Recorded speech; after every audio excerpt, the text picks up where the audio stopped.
I first met Mahinda Rajapaksa long before he became president. 2 decades ago, he had a very different role. At that time, I witnessed events on Sri Lanka's idyllic coastline that I will never forget. We saw in front of us a pickup truck. A man was seated there and his face was completely covered. I'll see if there are any parallels between what was happening then and what's happening now.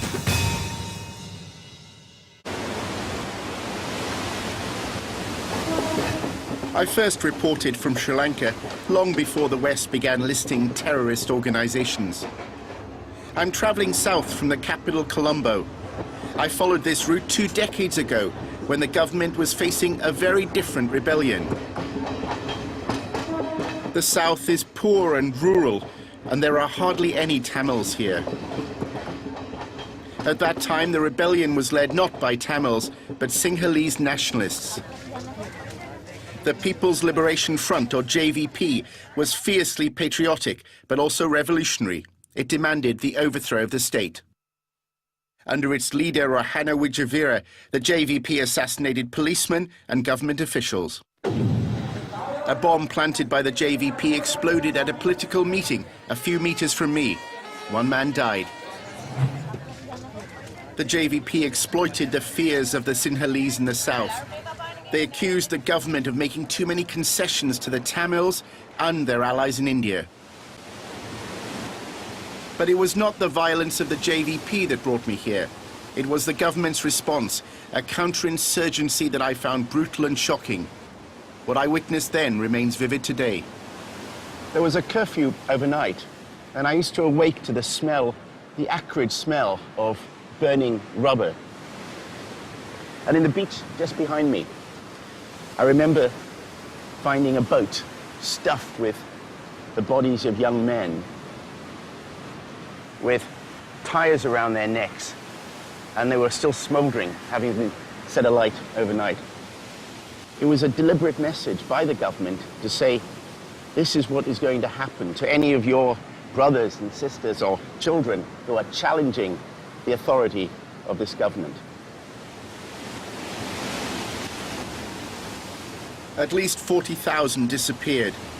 Members of the Sri Lankan army and police were accused of most of the abductions. People were arrested and never heard from again.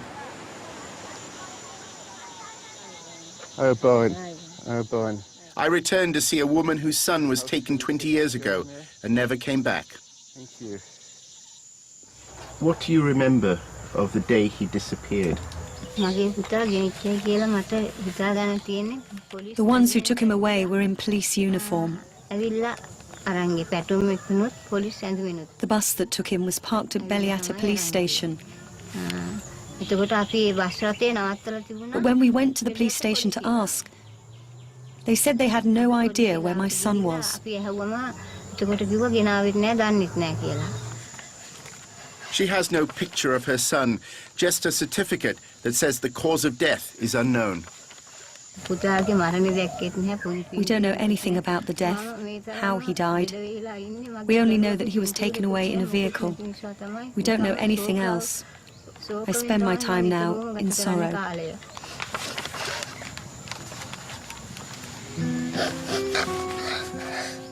No senior police or army officer or politician has been found accountable for the mass killings, even though most mothers and wives know the men responsible for the death of their loved ones. At that time, people in the south were fearful and silent, but one local human rights lawyer was brave enough to speak openly. It was none other than today's president, Mahinda Rajapaksa. People came to his house with photographs of their missing relatives. They started arresting people. Thousands, the whole village were taken sometimes. People are, after they arrest them, they are disappeared. The government of the time even attacked his house. The police, they threw bombs at my place, grenades. They terrorized the whole area. Well, I remember I was concerned for your life. Quite. You gave me the warning. I warned you not to, yeah.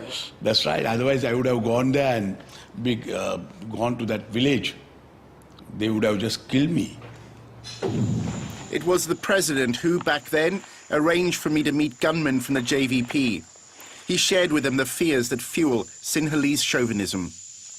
Indians are going to occupy this land. They are going to take over this land. And already they have 100,000 soldiers in this country. And our fear is that they might come to down south and they might occupy this area. What will happen to us? And we will be another part of India. Mahinda said these were patriotic boys who defended the Sinhalese people when the government was selling out to India.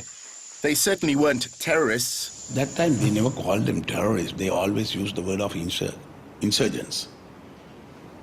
So the language has changed. Languages have changed. This is what the difference is. They call them insurgents. They never call them terrorists. But you did understand the reasons why they took up a gun. I was not sympathizing the cause. I was sympathizing with them the way that the government handled. I believe in it, even today, that I can't be a terrorist. The government cannot be a terrorist. We can't act like terrorists. But the allegation of state terrorism is now being made by Tamils and Sinhalese who oppose the war against his government. The disappearances of the late 1980s introduced a culture of impunity into Sri Lankan politics. Murder and abduction almost became an acceptable tool of the state's counterinsurgency policy. Once again, mothers and wives are coming forward with stories of missing loved ones. The music teacher who lives across the street saw it. He said my husband was bundled away in a red van. 4 months after her wedding, this woman's husband disappeared. She fears for her life, and we've concealed her identity. The army had earlier accused her husband, a van driver, of delivering supplies into Tiger-controlled areas. As soon as I heard about his disappearance, I went to the army camp and made inquiries. Only then did they say they would start a search. She has heard nothing since from the authorities. Anyone accused of links to the fight for a Tamil homeland is a potential target, even aid workers. 7 of my co-workers were abducted and executed, tortured, raped, one woman and 6 men, by paramilitary forces aligned to the government. And everybody was afraid to speak.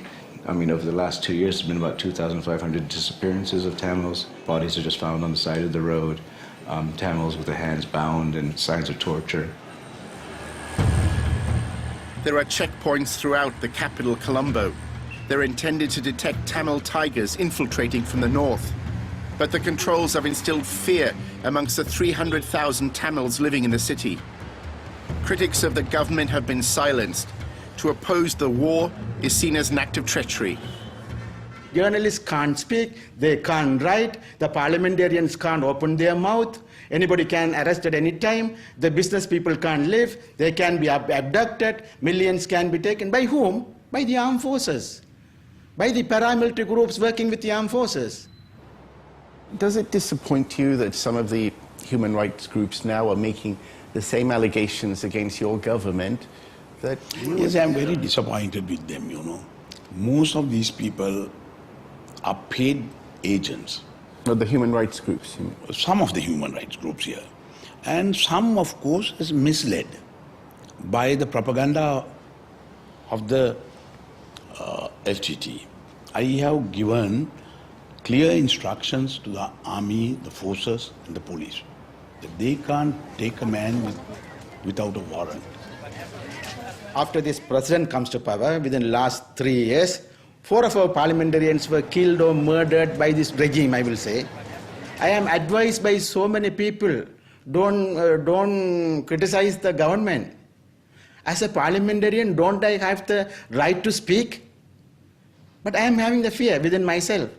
A military victory over the Tamil Tigers will not end the grievances and hatreds that made thousands of Tamils pick up a gun 3 decades ago. Suresh fought for a Tamil homeland in the 1980s. He then gave up the gun and tried to defend the rights of Sri Lanka's Tamils within the democratic system. I surrendered the weapons. We joined the so-called democratic mainstream. Now I am totally fed up. I am totally frustrated. Why the hell I have to be in this parliament, risking my life? If I am alone and suppressed by so many forces, what can I do? You want me to get killed? You want me to die? You want me to perish all my community? What can I do? Tell me the alternative. But to pick up a gun.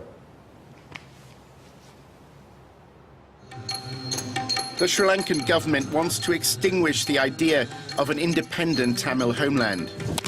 History has shown, though, that ideas are not usually defeated on a battlefield. The Sri Lankan government has used the language of the global war on terror to try to sanction its brutality. And in doing so, it has proudly claimed to be an ally of the West in fighting a shared enemy, terrorism.